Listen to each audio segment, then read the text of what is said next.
Hey guys, what's up? I am in Oakland waiting to pick up Mason from summer camp, so I figured I'd do a quick story time while I'm waiting in the car because I have probably a good 25 minutes before his bus gets here and there's nothing else to do. So I figured I'd do the story time of the day I went to go get my forward helix pierced, and the lady that came in right after me left her kid in the car or her baby in the car to get her hood pierced.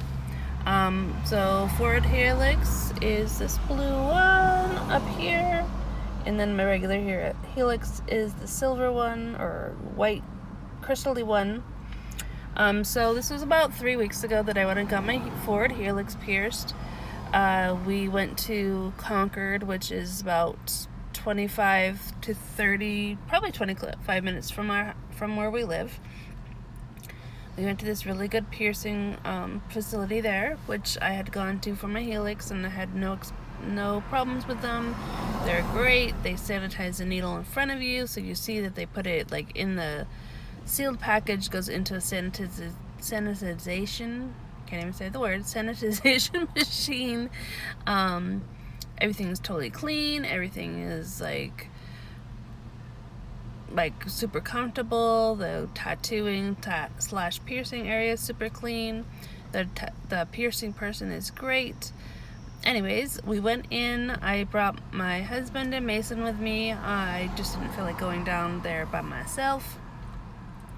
So I went, and when I got there, the piercer wasn't there. I hadn't made an appointment. It's just a walk-in type deal. I mean, I guess you could make an appointment if you needed to for the piercing.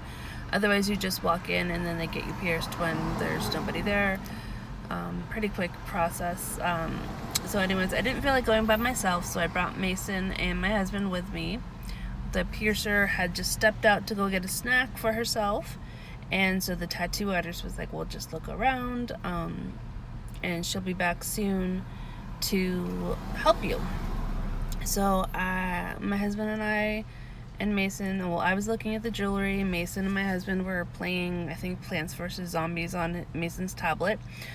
And about 5-6 minutes after we walked in, another woman walked in. And we got there around 4 o'clock, so she got there about 4:10.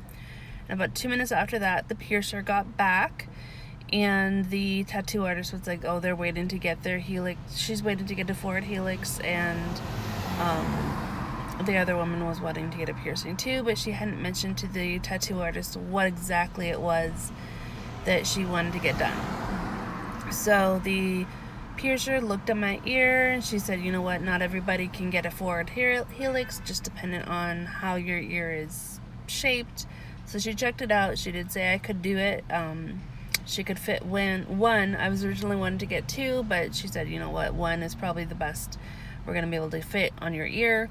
So I just went with the one, and that took about 5 minutes. And then she had me read their terms and conditions and like sign their liability waivers and all that fun stuff. They check your ID, and then tell you how much the total cost is going to be, including the piercing and the jewelry. And I had also gotten my forward helix bar shortened on that day, so I think the total cost for the piercing, the new jewelry, and to shorten the bar on my forward helix was $85. Not that bad, but I mean, it is expensive, but not awful. And anyways, that took about another 5 minutes, so that's about 10 minutes that we were there. No, probably about 15 minutes that we were there, so 10 minutes for this other lady who hadn't even been helped yet. And then the piercer asked the woman what she wanted, and she looked uncomfortable with the whole situation because we were sitting there, Mason was sitting there, my husband was sitting there, and she was finally like, "Oh, I'm here to get my hood pierced."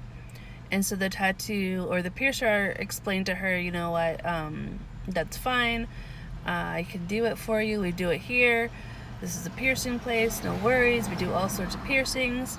I will have to check and make sure your body is set up to be able to accept a hood piercing."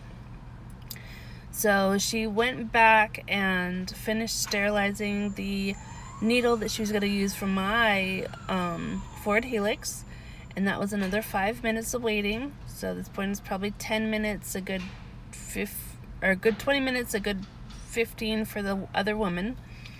And then I went, she called me back, and she showed me where she thought the placement would be for my forward helix. I looked at it in a mirror. We kind of talked because we had been chatting about my helix that she had done previously. So then she asked me, do you want to do the change of the bar on the helix, or do you want to do the piercing on the forward helix? And I originally said, go ahead and change the bar on the helix and then do the forward helix piercing, because that way my ear would be super sore after getting it pierced and she wouldn't have to mess with it. She said, that's fine. And then I think she probably forgot, because she just pierced the forward helix first, and then she changed the bar, and really the forward helix piercing did not hurt at all. It was probably like a 1 out of a 10. My helix hurt more than the forward helix, which was interesting. So I did that. She changed it, and then she did the forward helix piercing, and then she changed the bar on my helix, and we chatted a little bit more and came out, and I had paid, and that was that. And that was probably, my husband said it probably took another 10 minutes in the piercing area room. So I did that, and then we left. And as we were in the parking area of the piercing tattoo parlor, there was a minivan parked next to my car. And my husband was like, there's a little kid in there, in that car, and they're crying. And I was like, what? There's nobody else? And he was like, no, they're by themselves in that car. And the windows were rolled up, probably just cracked, probably like this much. And it was 70 degrees outside, guys. It was really windy, but 70 degrees inside a car with the windows rolled up is much different than 70 degrees outside in the wind. So I looked in, and yes, there was a little girl, probably about 2 or 3, in her car seat, crying for her mom. And so I said to my husband, well, do you see anybody else around? He was like, no. I was like, well, I'm gonna call 911. Because we waited a few minutes, and I was like, well, maybe someone just ran to the store, ran to the neighbor, and they're coming right back. So we waited about 5 minutes, and no one showed up. So then I determined I was going to call 911 and let them know. And my husband was asking me, do you think we should just break the window? And I was like, well, let's not break the window yet. Let's call 911.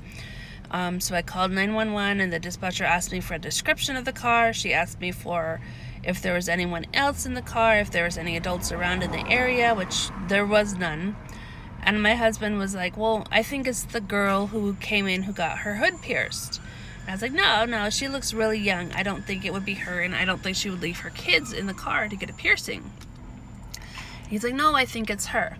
So while I was on the phone with 911 next to the car giving the description and everything, he went into the tattoo piercing area and let the piercer know, hey, I think the lady who came in to get her hood pierced left her kids in the car. And the piercer, or the tattoo artist, was like, no, I don't think that was her. She's really young. I don't think those are her kids. And so he basically said what I said to my husband. He didn't think it was her. By that time, my husband had come back. Still no one had come to the car, and the 911 operator was like, oh, you know what? There's somebody coming. We have officers on the way. I asked if I should stay, and she said, you know what? You gave her the description. We have your phone number. You are good. If you need to leave, you can leave. And really, we had to take my son to his soccer game, so we had to leave. We waited around for a good 20 minutes after talking to the dispatcher, and no one had shown up yet. So we didn't really want to be at the parking lot in case there was a confrontation when the police came, or if the girl, whoever it was, had come back out to their car. So I had given the license number. I gave them make and model and color. And then my husband, as he came back, had realized there was another child in the car too, who was probably about 5 years old. So there was a 5-year-old and a 3-year-old that had been locked in this van with the windows cracked.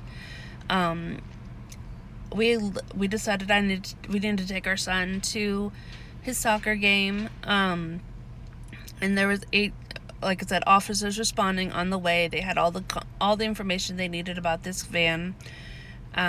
We left, and about 5-6 minutes, probably 10 minutes after we left, another police officer called me back and asked if I had been on the scene when the police officers had gotten there and gotten my report.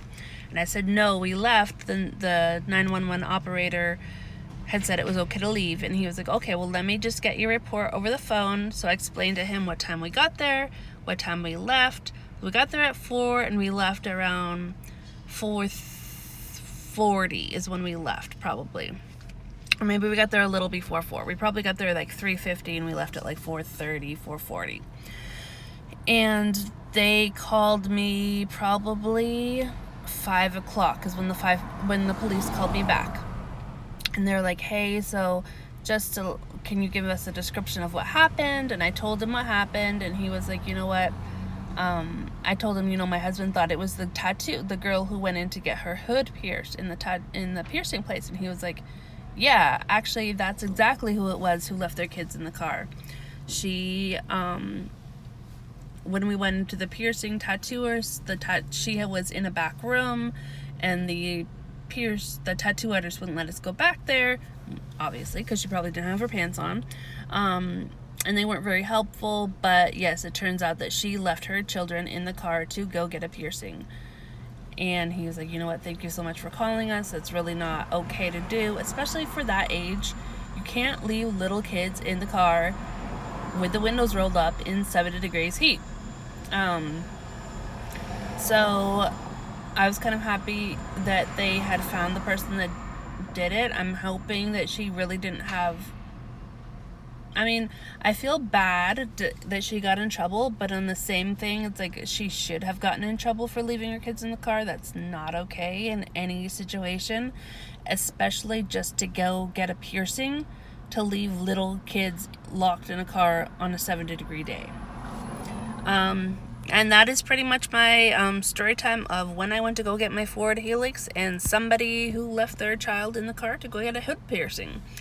Alright guys, I have to go check in and see if the bus is here for Mason, and have a good weekend. It's supposed to be super nice, at least where we live. I will check in with you guys soon. Subscribe, comment, whatever it is, like the video. Bye.